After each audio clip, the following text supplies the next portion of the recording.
Aquest diumenge, a partir de 3:45, el Camp Nou de Deltebre acollirà la quarta edició del Memorial Solidari Mestre Torres, una jornada esportiva i solidària que té com a finalitat recaptar fons per a la lluita contra l'Alzheimer i recordar la figura de Josep Maria Torres, persona clau en el desenvolupament del futbol base i l'educació al municipi.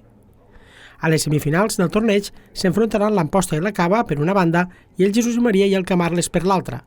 Els guanyadors de cada partit disputaran la gran final. La cita està organitzada per l'associació Projecte Mestre Torres. Josep Maria Torres, organitzador, explica la manera de col·laborar amb aquesta causa que l'any passat va recaptar 4.327 euros, xifra que esperen superar.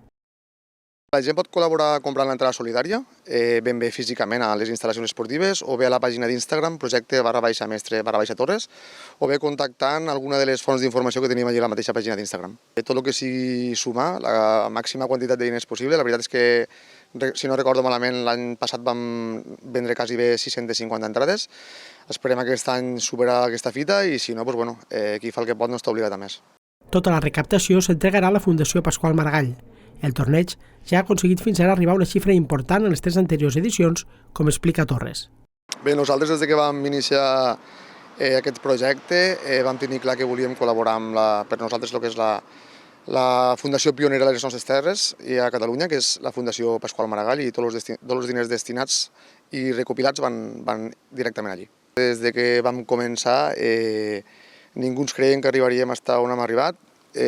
Avui fem números i crec que en 3 edicions hem recaptat 12.187 euros i bé, per nosaltres ens omple d'orgull i satisfacció. S'espera una bona entrada per presenciar el torneig.